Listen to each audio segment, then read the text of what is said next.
ಬಿಜೆಪಿಯಿಂದ ನಮಗೆ ದೆಹಲಿ ಹೈಕಮಾಂಡ್ ಆಗಲಿ ರಾಜ್ಯದ ಸ್ನೇಹಿತರಾಗಲಿ ಈ ಕ್ಷಣದವರೆಗೆ ಇಂತಿಷ್ಟು ಸೀಟ್ಗಳ ಹಂಚಿಕೆ ಅಂತಕ್ಕಂಥದ್ದು ಸ್ಪಷ್ಟತೆ ಏನಿಲ್ಲ. ಅಲ್ಲಿ ನಾನು ಮೊದಲೇ ಹೇಳಿದ್ದೆ, ಅಯ್ಯೋ ಪಾಪ ಈ ಥರ ಆಗ್ತದೆ ಅಂತ, ಲಿಸ್ಟ್ ಬೇಗ ಆಗುತ್ತೆ ಅಂತ ನಾನು ನಿರೀಕ್ಷೆ ಇಟ್ಟಿರಲಿ. ಏನಾಗಿದೆ? ಶಿವಕುಮಾರ್ ಅವ್ರನ್ನ ಕೇಳಲಿಕ್ಕೆ ಬಯಸ್ತೀನಿ. ಏನು ನೆನ್ನೆ ದಿನ ನಾನು ನಮ್ಮ ಪಕ್ಷದ ಕೋರ್ ಕಮಿಟಿಯ ಸದಸ್ಯರುಗಳು ಮತ್ತು ನಮ್ಮ ಪಕ್ಷದಿಂದ 28 ಲೋಕಸಭಾ ಕ್ಷೇತ್ರದಲ್ಲಿ JDS ಮತ್ತು BJPಯ ಕಾರ್ಯಕರ್ತರುಗಳು ಒಟ್ಟಾಗಿ ವಿಶ್ವಾಸದಲ್ಲಿ ಕೆಲಸ ನಿರ್ವಹಣೆ ಆಗಬೇಕು ಅಂತಕ್ಕಂಥ ನಿಟ್ಟಿನಲ್ಲಿ ನಮ್ಮ ಪ್ರಮುಖವಾದ ಉದ್ದೇಶ ಏನಿಟ್ಟಿದ್ದೇವೆ. ಆ ಹಿನ್ನೆಲೆಯಲ್ಲಿ ಕೆಲವು ಸಂಪರ್ಕದ ಕೊರತೆ, ಕಮ್ಯುನಿಕೇಷನ್ ಗ್ಯಾಪ್ ಏನಿದೆ, ಅದಕ್ಕೆ ಸಂಬಂಧಪಟ್ಟಾಗೆ ನಮ್ಮ ಒಂದು ಪಕ್ಷದ ನೆನ್ನೆಯ ಸಭೆಯಲ್ಲಿ ಪ್ರಮುಖವಾಗಿ ಚರ್ಚೆಗಳಾಗಿತ್ತು. ವಾಸ್ತವಾಂಶವನ್ನ ನಿಮ್ಮ ಗಮನಕ್ಕೆ ನಾನು ಮಾಧ್ಯಮದ ಸ್ನೇಹಿತರ ಮುಖಾಂತರವೇ ತಂದಿದ್ದೇನೆ. ಇನ್ನು ಸೀಟ್ ಹೊಂದಾಣಿಕೆಯ ವಿಷಯದಲ್ಲಿ ನಾನೇನು ನೆನ್ನೆ ಹೇಳಿದ್ದೇನೆ, ನಾವು ಪ್ರಾರಂಭಿಕ ಹಂತದಿಂದಲೂ 3 ಸ್ಥಾನಗಳನ್ನು ಕೇಳಿದ್ದೇವೆ ಅಂತಕ್ಕಂಥದ್ದು.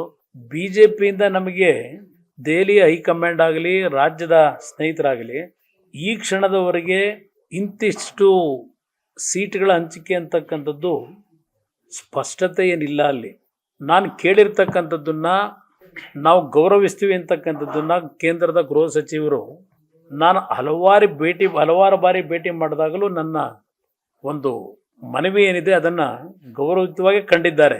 ನಾನು ನಿನ್ನೆ ದಿನ ನಿಮ್ಮ ಮುಂದೆ ವ್ಯಕ್ತಪಡಿಸಿರ್ತಕ್ಕಂಥ ಪ್ರತಿಕ್ರಿಯೆ ಏನಿದೆ, ಆ ಪ್ರತಿಕ್ರಿಯೆಯಿಂದ ನಮ್ಮಲ್ಲಿ ಏನೋ ಒಂದು ವಿಶ್ವಾಸದ ಕೊರತೆ ಹೋಗ್ಬಿಟ್ಟಿದೆ ಅಂತಕ್ಕಂಥದ್ದಕ್ಕೆಲ್ಲ ಅದು ಪ್ರತಿಕ್ರಿಯೆ ಕೊಟ್ಟಿದ್ದು. ನಾವು ಯಾವ ಉದ್ದೇಶದಿಂದ ಈ ಒಂದು ಮೈತ್ರಿಯ ತೀರ್ಮಾನ ಮಾಡಿದ್ದೇವೆ, ದೇವೇಗೌಡರ ಒಂದು ಸಲಹೆ ಮೇರೆಗೆನೆ, ನಮ್ಮ ರಾಷ್ಟ್ರೀಯ ಅಧ್ಯಕ್ಷರ ಸಲಹೆ ಮೇರೆಗೆನೆ ನೆನ್ನೆಯೂ ನಾನು ಹೇಳಿರ್ತಕ್ಕಂಥದ್ದು 3 ಕ್ಷೇತ್ರಗಳ ವಿಷಯದಲ್ಲಿ ನಾವು ಕೇಂದ್ರದ ಹೈಕಮಾಂಡ್ನಲ್ಲಿ ಮನವಿ ಇಟ್ಟಿರ್ತಕ್ಕಂಥ ನಿಮ್ಮ ಮುಂದೆ ಇಟ್ಟಿದ್ದೇನೆ. ಮಾಧ್ಯಮ ಸ್ನೇಹಿತರ ಮುಂದೆನೂ ಹೇಳಿದ್ದೆ. ನಾನು 2 ಸೀಟ್ಗೋಸ್ಕರ, ಯಾಕೆಂದರೆ ಅದು ಮಾಧ್ಯಮಗಳಲ್ಲಿ ಬಂದಿರತಕ್ಕಂಥದ್ದೇ ಪದೇ ಪದೇ, ನಾನು 2 ಸೀಟ್ಗೋಸ್ಕರವಾಗಿ ಶ್ರಮ ಹಾಕಬೇಕಂತಕ್ಕಂಥದ್ದು. ಅದರಲ್ಲಿ ಯಾವುದೇ ರೀತಿಯ ನಮ್ಮಲ್ಲಿ ವಿಶ್ವಾಸದ ಕೊರತೆಯಿಂದ ನಾನು ಹೇಳಿರ್ತಕ್ಕಂಥದ್ದು ಅಲ್ಲ. ಸಭೆಯಲ್ಲಿ ನೆನ್ನೆ ಏನು ಚರ್ಚೆ ಆಯಿತು ನಮ್ಮ ಕೋರ್ ಕಮಿಟಿನಲ್ಲಿ, ಆ ಹಿನ್ನೆಲೆಯಲ್ಲಿ ನಿಮ್ಗೆ ಗಮನ ಸೆಳೆದೆ ಅಷ್ಟೆ. ಇಷ್ಟಕ್ಕೇನೆ ಈಗ ನಮ್ಮ ರಾಜ್ಯದ ಪಾಪ ಅದೆಂಥದ್ದು ಟ್ರಬಲ್ ಶೂಟರು, ಹಿಂದೆ ನನ್ನ ಸರ್ಕಾರ ನಡೆಸಬೇಕಾದ್ರೆ ಟ್ರಬಲ್ ಶೂಟರ್ ಅಂತ ಹೇಳಿದವರಲ್ಲ ನೀವು. ಪಾಪ ನಮ್ಮ ಪಕ್ಷದ ಬಗ್ಗೆ ಭಾಳ ಅನುಕಂಪ, ಅವರಿಗೆ ಭಾಳ ತ್ಯಾಗ ಮಾಡಿ ಕುಮಾರಣ್ಣನ ಅಧಿಕಾರ ಉಳಿಸೋಕೆ ಪ್ರಯತ್ನ ಪಟ್ಟರೆಲ್ಲ ಇವರು.